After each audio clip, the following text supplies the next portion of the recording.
Cell tower పెడుతుండు, నీ పేరు వాడుకో. సెల్ టవర్ పెడుతుండు పర్మిషన్ లేకుండా. టీపీఓ గారు దగ్గరికి వెళ్ళాము, పర్మిషన్ లేదని చెప్పిండు. పర్మిషన్ కాపీ అనేది రాచన్న చూపిస్తున్నది, అప్లై చేసిండు, అది ఇంకా పర్మిషన్ రాలేదు.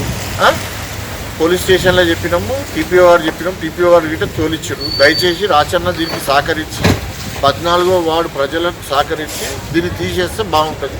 లేదంటే తర్వాత ఏంటంటే దాని పన్యాయం తర్వాత.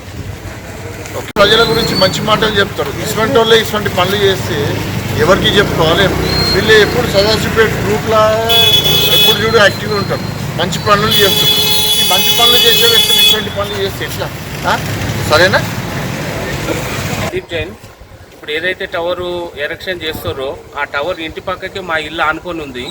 మా ఇంట్లో 6 మంది పిల్లలు, మా అన్నయ్యకు నాకు కలుపుకొని, పక్కకు ఇంకో 10 మంది ఉన్నారు, గర్భిణీ స్త్రీలు ఉన్నారు, స్కూల్ ఉంది, నియర్లోనే స్కూల్ ఉన్నది. ఒక 100 మీటర్ల లోపలనే 50 మీటర్లకే స్కూల్ ఉన్నది. ఇంతమందికి ఇబ్బందికరంగా ఉన్న ఈ టవర్ని నుంచి తొలగించాలని చెప్పేసి ఈరోజు అసలు మాకు ఇన్ఫర్మేషనే లేదు. మున్సిపాలిటీలో పర్మిషన్ పెట్టుకోమన్నారు, మున్సిపాలిటీ నుంచి మాకు ఎవరు వచ్చి కలిసింది లేదు. మా నో అబ్జెక్షన్ లెటర్ కూడా మా దగ్గర నుంచి ఎవరు తీసుకోలేదు. మాకెవరికి తెలియకుండానే రాత్రికి రాత్రి అర్ధమరాత్రి వచ్చి సామానంతా మీదకి షిఫ్ట్ చేసి ఎరెక్షన్ చేసిండ్రు. మేమేం చేసినాం అని అంటే ఈరోజు కౌన్సిలర్ గారి ద్వారా, సాగర్ సైడ్ ద్వారా వీళ్ళందరం కలిసి మున్సిపాలిటీకి పోయి కమిషనర్ గారికి, మళ్ళీ పోలీస్ స్టేషన్లో పోయి సీఏ గారికి ఇన్ఫార్మ్ చేసినాం. ఇది తక్షణమే తొలగించాలని చెప్పినాం. వాళ్ళు కూడా పర్మిషన్ లేదు, తొలగిస్తామని మనిషిని పంపించిండ్రు. తిరిగి ఆయన ఇంకేదో ప్రయత్నాలు చేసి చేద్దామని ఆలోచన చేసినాడు. ఇలాంటివి మేము అస్సలు సహకరించాం. మేము ఏదున్నా ఏ దానికైనా పోయి సిద్ధం మేము దానికి. ఎందుకనంటే ఆయన ఇంట్లో కూడా రాచన్న కూడా 2 పిల్లలు ఉన్నారు, వాళ్ళ ఇంట్లో వృద్ధుల వాళ్ళ అమ్మ ఉన్నది, వాళ్ళ ఇంట్లో 6 మంది పోర్షన్ల కిరాయికి ఉంటారు. ఇంతమందికి ఇబ్బంది కాగా దాన్ని పెట్టుకోవడం ఎంతవరకు సమంజసం, అందుకోసమని తొలగించాలని అంటున్నాం. ఈ రోజు నుంచి దాన్ని పని చేయాల్సిన అవసరం లేదు, తక్షణమే తొలగించాలని చెప్పేసి మా డిమాండ్.